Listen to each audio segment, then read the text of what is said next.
అందరికీ నమస్తే. ఈరోజు ఆహ్లాదవరంను శ్రీ పరంజ్యోతి ఉనికిని ఆవాహనం చేస్తూ మూలమంత్రంతో ప్రారంభిస్తాము.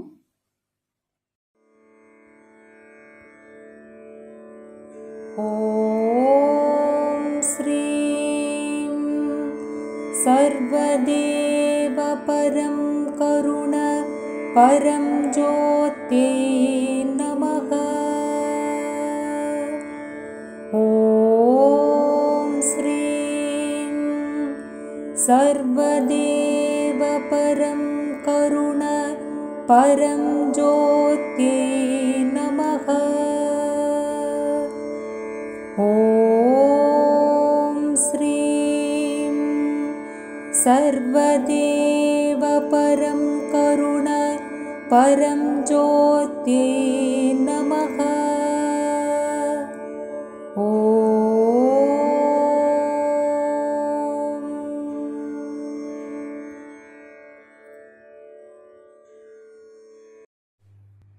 ఇప్పుడు మొదటిగా మనం ఒక ధ్యానం చేస్తాము. ఈ సమయంలో మీకు ఒక వీడియో చూపించడం జరుగుతుంది. మీరు చేయాల్సిన ధ్యానము, మీ 2 చేతులను ధ్యానముద్రలో ఉంచి వెన్నుముక నిటారుగా ఉంచి కూర్చుంటారు. కళ్ళు తెరిచి వీడియోను చూస్తూ మీ శ్వాసని దీర్ఘంగా లోనికి తీసుకొని తిరిగి నెమ్మదిగా శ్వాసని బయటికి వదులుతారు. ఈ విధంగా వీడియో పూర్తయ్యేంత వరకు కళ్ళు తెరిచి చూస్తూ ధ్యానం చేస్తారు.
ప్రాపంచిక ఆనందాలను ఆస్వాదించడానికి, ఇంకా ఆధ్యాత్మికంగా ఉండటానికి ఆనంద స్థితిలో ఉండటం చాలా ముఖ్యం అని క్రిందటి వారం ఆహ్లాదవరంలో అందరం అర్థం చేసుకున్నాము, సాధన కూడా చేశాము.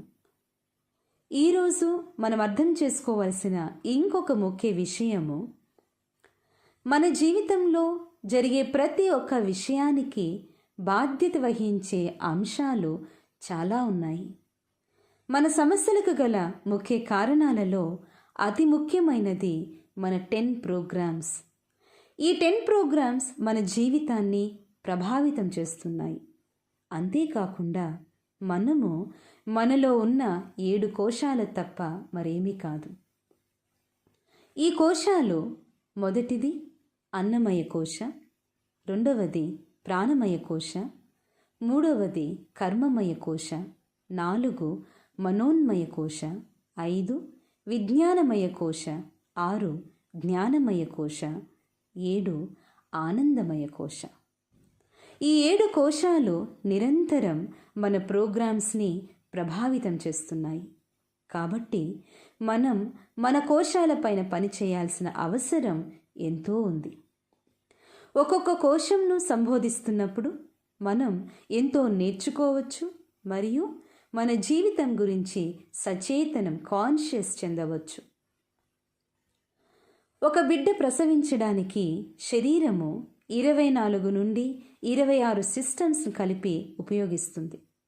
ఒక రాకెట్ను ఫైర్ చేయడానికి దాని ఇంధనం, బ్యాటరీ, ఎలక్ట్రికల్ సిస్టమ్స్ ఇలా ఇంకా ఎన్నో తనిఖీ చేసి రాకెట్ను ప్రయోగించటానికి అన్ని పరీక్షలు చేయడం జరుగుతుంది. అలాగే ఈ కోశాలన్నింటిపైన మనం పనిచేయడం ద్వారా మన సమస్యలను పరిష్కరించుకోవచ్చు మరియు జీవితాన్ని ఆస్వాదించవచ్చు. ఈ ప్రతి ఒక్క కోశంలో ఒక పెద్ద విశ్వమే ఉంది. కానీ ఇక్కడ మనం చూడబోయేది పైపైన మాత్రమే. మీరు ఈ ఏకత్వ కార్యక్రమాలకు తరచుగా హాజరవుతున్నప్పుడు శ్రీ పరంజ్యోతి ఈ కోశాలపై ఇంకా మరింతగా పనిచేయడం జరుగుతుంది. ఈరోజు మనం మొదటి కోశ అన్నమయ కోశాన్ని చూస్తాం. అన్నమయ కోశ అనేది దేహము లేదా భౌతిక శరీరము. ఈ దేహం గురించి ఆధునిక మనిషి యొక్క అభిప్రాయం ఏమంటే, ఇది ప్రయోజకరమైనది మరియు ప్రాపంచిక సుఖాలపై ఆధారపడి ఉంది. అంతే కదా? ఒకసారి ఆలోచన చేయండి. మన దేహం పట్ల మనకున్న అభిప్రాయం ఏంటి? మనకు దేహం మన మనుగడకు ఉపయోగపడే సాధనము మరియు మనకు సుఖాలనిచ్చేది అని అర్థం. ఇంతకు మించి మన దేహానికి మనము ఎటువంటి ముఖ్య ప్రాముఖ్యతను ఇవ్వలేము. అయితే మన పూర్వీకులు ఈ దేహాన్ని ఏ విధంగా గ్రహించారంటే, దేహో దేవాలయ ప్రోక్తః జీవో దేవ సనాతనః అంటే దేహం శాశ్వతమైన దైవం యొక్క జీవన ఆలయము. మన పూర్వీకులు ఈ శరీరాన్ని జీవన ఆలయంగా భావించారు. అంతేకాకుండా దైవాన్ని పొందడానికి దేహమే ఏకైక మార్గముగా, సాధనగా భావించారు. ఈ దేహం యొక్క లోయర్ ఫంక్షన్స్ అంటే దిగువ విధులు జీవన మనుగడలో సహాయపడడం, సుఖాలని అనుభవించటం మరియు సంతానోత్పత్తి చేయడంలో సహాయపడటం అని వారు భావించేవారు. అది ఉన్నప్పుడే వారు ఈ దేహం యొక్క ఉన్నత కార్యంను కూడా గ్రహించారు. ఉన్నత కార్యము ముక్తి మరియు భగవత్ సాక్షాత్కారం పొందడం. మన ఈ దేహము పంచభూతాలతో రూపొందించబడి ఉంది మరియు మనం పంచ ప్రాణాలతో నియంత్రించబడి ఉన్నాము. మన ఈ దేహము మనస్సుకి నివాసం ఏర్పరిచి ఉంది. దేహమంతటా మనస్సు ఇమిడిపోయి ఉంది. కొన్నిసార్లు మనం పడుకున్నప్పుడు శరీరంలో అక్కడక్కడ కొంత నొప్పిని లేదా దురదని అనుభవిస్తాం. అది ఏంటి? మనసు యొక్క భౌతిక అంశం తప్ప మరొకటి కాదు. మీరు గమనించినట్లయితే మీకు తెలుస్తుంది, భయం కలిగినప్పుడు గుండె కొట్టుకోవడం ఎక్కువ అవుతుంది. మరికొంతమందికి కాళ్ళు చేతులు అదురుతాయి. ఈ విధంగా మన మనస్సులో కలిగే ఇంటెన్స్ ఎమోషన్స్, భావాలకి శరీరము ఎఫెక్ట్ అవుతుంది. దీని నుండి మనకు అర్థమవుతుంది, దేహం మన మానసిక స్థితిని ప్రతిబింబిస్తుంది. మనసులో కలిగే ఈ ఇమోషనల్ డిస్టర్బెన్సెస్ ఎక్కువైనప్పుడు భావోద్వేగ కల్లోలములు దేహంలో వివిధ వ్యాధులుగా బయటపడతాయి. ఇది చాలా ముఖ్యమైన విషయము. అన్ని ఇమోషన్స్ దేహంలోనే స్టోర్ అయి ఉన్నాయి. కావున భావోద్వేగ కల్లోలములు మన దేహంలో రకరకాల వ్యాధులుగా బయటపడుతున్నాయి. రోజు రోజుకి దేహం యొక్క క్షీణతకు దారితీస్తున్నాయి. అయితే ప్రస్తుత సైన్స్ బాహ్య మార్గంలో ఎన్నో చికిత్సలు ఈ వ్యాధులన్నిటికీ కనుగొంటోంది. కానీ ఈ ఆధ్యాత్మిక ప్రయాణంలో మనము ఏం చేయాలి? శ్రీ అమ్మా భగవాన్లు తెలియచేసే జ్ఞానం ద్వారా దేహాన్ని జాగ్రత్తగా చూసుకోవటానికి కావలసిన వివిధ చర్యలు ఆరోగ్యవరంలో బోధించబడతాయి.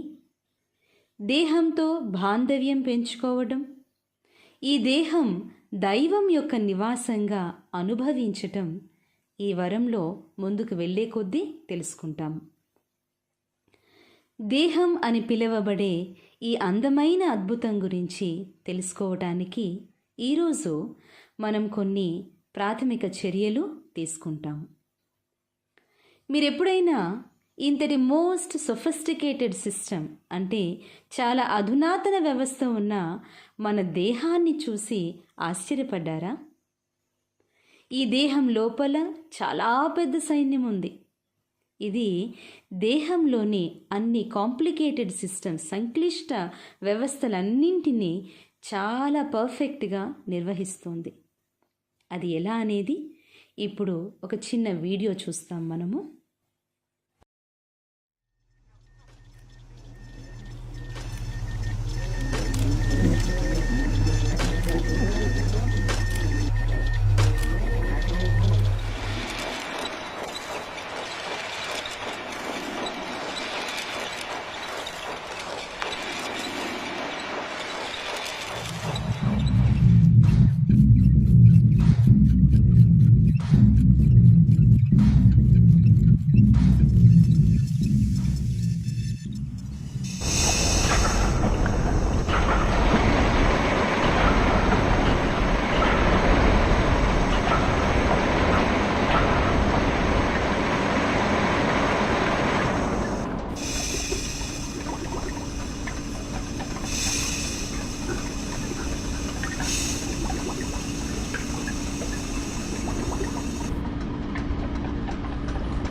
చూశారు కదా, బయటికి ఇలా కనిపిస్తున్న ఈ శరీరం లోపల ఎంత పెద్ద యంత్రాంగం ఉందో. మన శ్రేయస్సు కోసం మన శరీరం యొక్క పనితీరు మరియు శరీరం మనకు చేసే అపారమైన సహకారం గురించి మనం గుర్తెరగాలి, కాన్షియస్ అవ్వాలి. ఇక్కడ మీకు ఒక జంతువు యొక్క చిన్న ఉదాహరణ చెప్తాను.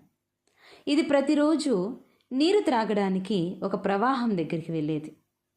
నీరు వేగంగా ప్రవహించడం వలన నీటిలో దాని ప్రతిబింబాన్ని అసలు ఏ రోజు గమనించలేదు. అయితే ఒకసారి అనుకోకుండా ఆ జంతువు తనకు తాను నీటిలో చూసుకుంది. చూసిన తక్షణమే దాని అందాన్ని చూసి అది చాలా ఆశ్చర్యపడి అలాగే కొంత సమయం చూస్తూ ఉండిపోయింది. పక్కకు వెళ్ళలేకపోయిందట. అలాగే మనిషి కూడా తనను తాను అద్దంలో చూసుకోవచ్చు. అయితే నిజంగా మనం మనల్ని చూస్తున్నామా? ఆలోచించండి. లేదు, మనం కేవలం లోపాల్ని చూస్తున్నాం. వాళ్ళలాగా నేను ఎత్తుగా లేను, వాళ్ళలాంటి రంగు నాకు లేదు, ఇలా ఎప్పుడూ పక్క వాళ్ళతో, స్నేహితులతో, బంధువులతో, తోటి ఉద్యోగులతో లేదా ప్రముఖులతో నిరంతరం పోల్చుకుంటూనే ఉన్నాం. అసలు మనల్ని మనము నిజంగా ఎప్పుడు చూడలేదు. శ్రీ అమ్మా భగవాన్ అంటారు, మన దేహానికి తనదైనటువంటి ప్రజ్ఞ, చైతన్యము మరియు శక్తి ఉంది. అందువల్ల మనం దేహాన్ని పవిత్రంగా భావించి గౌరవించాలి. ఇక్కడ మీకు ఒక అనుభవం చెప్తాను. ఒక సాఫ్ట్వేర్ కంపెనీలో ఉద్యోగం చేస్తున్న ఒక ఆమె తన విపరీతమైన మానసిక ఒత్తిడితో ఉన్న సమయంలో ఏకత్వ కార్యక్రమంలో పాల్గొనడానికి వచ్చారు. ప్రాసెస్ తర్వాత ఆమె తన అనుభవాన్ని అందరికీ తెలియచేశారు.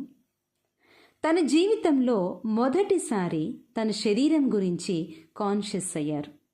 తన శరీరము తనకి ఎంతో అందంగా, ప్రేమగా మరి ఇంతకాలము తనకి ఎంతో సహకరించినట్లు ఆమె గుర్తెరిగారు. అంతేకాకుండా చాలా సంవత్సరాలుగా తీవ్రమైన తలనొప్పి మరియు బ్యాక్ పెయిన్తో బాధపడుతున్నారమ్మా. ఎప్పుడైతే ప్రాసెస్లో శరీరాన్ని అనుభవించడం అనే అద్భుతం ఆమెకి జరిగిందో ఆ క్షణం నుండి పూర్తిగా తలనొప్పి, బ్యాక్ పెయిన్ నయమైపోయింది. ఎప్పుడైనా తనకి శరీరంలో ఏదైనా అసౌకర్యం కలిగినప్పుడు వెంటనే ఆమె శరీరంతో మాట్లాడతారట, అంతే, అది నయమైపోతుంది. ఎప్పుడైతే మనం మన శరీరం గురించి కాన్షియస్, సచేతనం అవుతామో శరీరము భిన్నంగా స్పందిస్తుంది. ఎందుకంటే ఈ దేహం అ లివింగ్ బీయింగ్, జీవించే ఒక జీవి. ఈ అద్భుత అనుభవం అందరూ పొందడానికి ఏకత్వ కార్యక్రమాలలో మీరు పాల్గొంటున్నప్పుడు ఈ ప్రక్రియలోకి మిమ్మల్ని తీసుకెళ్ళటం జరుగుతుంది. ఇప్పుడు మనం ఒక సాధన చేస్తాము. దయచేసి అందరూ కూడా కళ్ళు మూసుకోండి. అలాగే కళ్ళు మూసుకొని మీ తల నుండి కాలి వరకు శరీరంలోని ప్రతి భాగాన్ని, ప్రతి అంగాన్ని కనీసము 30 సెకండ్ల పాటు స్పర్శించి, అంటే తాకి దాన్ని అనుభవిస్తారు.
ప్రార్థన చేస్తాము.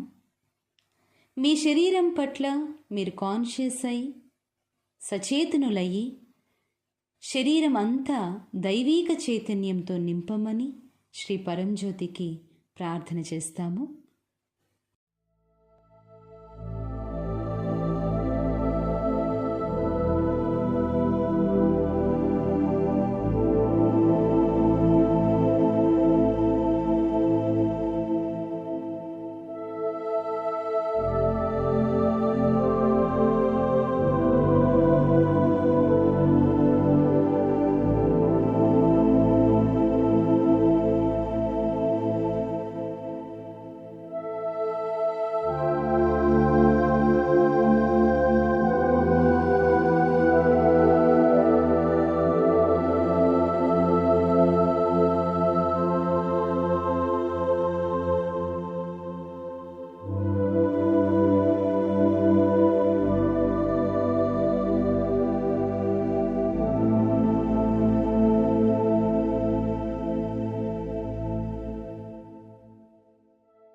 ఇప్పుడు అందరూ కూడా నిదానంగా కళ్ళు తెరిచి పైకి లేచి నిల్చోండి.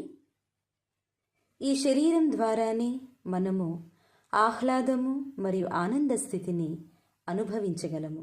దీనికి భావోద్వేగాలు కీలకమైనవి. మన శరీర కదలికల ద్వారా నాట్యం చేస్తూ మన ఆనంద స్థితిని వ్యక్తం చేయవచ్చు. ఇప్పుడు అందరము కూడా ఒక వీడియోని చూస్తూ సచేతన స్థితి నుండి ఆనంద స్థితికి ఎదగడానికి నాట్యం చేస్తాము.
శ్రీ పరంజ్యోతి అనుగ్రహీతోస్మి అనుగ్రహీతోస్మి అనుగ్రహీతోస్మి. నిదానంగా అందరూ కూడా కూర్చోవచ్చు. ఈరోజు ఏదైతే సాధన చేశామో అదే సాధన వచ్చే గురువారం వరకు కంటిన్యూ చేస్తారు. ఇప్పుడు మనం రాబోయే కార్యక్రమాల గురించి తెలుసుకుంటాము. ఈ ఆహ్లాదవరం అనే కార్యక్రమం 24 గంటల సేపు శ్రీ పరంజ్యోతి ఏకత్వ సంఘ తెలుగు యూట్యూబ్ ఛానల్లో ఉంటుంది. ప్రతిరోజు ఉదయం 11:45 నుండి మధ్యాహ్నం 12:10 వరకు శ్రీ పరంజ్యోతి ఆలయ దర్శనం జరుగుతుంది. ఇందులో మనలో ఉన్న అమంగళకరమైన 10 ప్రోగ్రామ్స్ నుండి బయటపడడము, ఇహము మరియు పరం వరాలను శ్రీ పరంజ్యోతి అనుగ్రహిస్తారు. మీరు మొక్కిన మొక్కుబడులను శ్రీ అమ్మా భగవాన్ ఫౌండేషన్ ఇండియా లింక్ ద్వారా సమర్పించుకోగలరు. మార్చి 7వ తేదీన శ్రీ భగవాన్ జన్మదిన సందర్భంగా ఆ రోజును శ్రీ కృష్ణాజీ శ్రీ ప్రీతాజీ వారు ప్రపంచ ఏకత్వ దినోత్సవంగా ప్రకటించారు. ప్రపంచవ్యాప్తంగా ఆ రోజు 1 కోటి మంది శ్రీ అమ్మా భగవానుల అనుగ్రహ ఆశీర్వాదము మరియు శ్రీ కృష్ణాజీ ప్రీతాజీ వారి యొక్క ఆశీర్వాదము అందుకోబోతున్నారు. ఇది దీక్షా కార్యక్రమము. 1 కోటి మంది ద్వారా శ్రీ పరంజ్యోతి అనుగ్రహం ప్రవహించి ప్రపంచానికి మంచి జరిగేలా చేస్తుంది. ముఖ్యంగా మానవాళి అంతటికీ ఏకత్వ స్థితిని తీసుకురావటం ఈ ప్రపంచ ఏకత్వ దినోత్సవం యొక్క ముఖ్య ఉద్దేశము. ఇది ఆన్లైన్ ద్వారా జరిగే దీక్షా కార్యక్రమము. ఈ కార్యక్రమానికి అందరూ ఆహ్వానితులే. రేపు శుక్రవారం 7:30 ఇదే ఛానల్లో హృదయ వికసన వరం ఉంటుంది. ఇప్పుడు మరిన్ని కార్యక్రమాలని చూస్తాము. అందరికీ నమస్తే. శ్రీ భగవాన్ నుండి నేరుగా వచ్చే బోధనకై టెలిగ్రామ్ యాప్ని డౌన్లోడ్ చేసుకొని శ్రీ పరంజ్యోతి ఫ్యామిలీ గిఫ్టింగ్ అవేకనింగ్ ఇండియా అనే గ్రూప్లో చేరండి. రాబో రోజులో జరిగే మా కార్యక్రమాలు: శ్రీ అమ్మా భగవానుల ముక్తి మోక్ష యజ్ఞం 28 ఫిబ్రవరి 2021 ఉదయం 10:30 శ్రీ భగవాన్చే భక్తుల ప్రశ్నలకు సమాధానాలు మరియు ఆశీర్వాదాలు. ఇది శ్రీ పరంజ్యోతి ఏకత్వ సంఘ సభ్యులకు మాత్రమే. రిజిస్ట్రేషన్ కొరకు దగ్గరలో ఉన్న కేంద్రాలను లేదా సేవకులను సంప్రదించండి. యువతకై విజయం కొరకు మేనిఫెస్ట్ శ్రీ ప్రీతాజీచే ఏకం నుండి ఆన్లైన్లో 12 నుండి 35 సంవత్సరాల వయస్సు వారికి మాత్రమే. శ్రీ కృష్ణాజీతో ప్రత్యేక ప్రశ్నోత్తరాలు. రిజిస్ట్రేషన్ ఆన్లైన్లలో మాత్రమే. ఏకం దర్శనం ప్రతి ఆదివారం ఉదయం 10:30 నుండి 12 వరకు. ప్రవేశం ఉచితం. ముందుగా ఫోన్లో నమోదు చేయించుకోవాలి. Phone number 76600410008. ఏకంపై టీవీలో ప్రసారమయ్యే కార్యక్రమాలు: హిందీలో ప్రతి ఆదివారం సంస్కార్ ఛానల్లో ఉదయం 9:40 తెలుగులో ప్రతి ఆదివారం TV5 న్యూస్ ఛానల్లో ఉదయం 9:30 తెలుగులో ప్రతి శనివారం మరియు ఆదివారం V3 న్యూస్ ఛానల్లో సాయంత్రం 7:30 ప్రత్యేకమైన ధ్యానాల కొరకు బ్రీతింగ్ రూమ్ యాప్ని డౌన్లోడ్ చేసుకోండి. శ్రీ పరంజ్యోతి ఏకత్వ సంఘ తెలుగు ఛానల్ని లైక్ చేయండి, సబ్స్క్రైబ్ చేయండి. మా ప్రోగ్రామ్స్ నోటిఫికేషన్కై బెల్ ఐకాన్ని క్లిక్ చేయండి.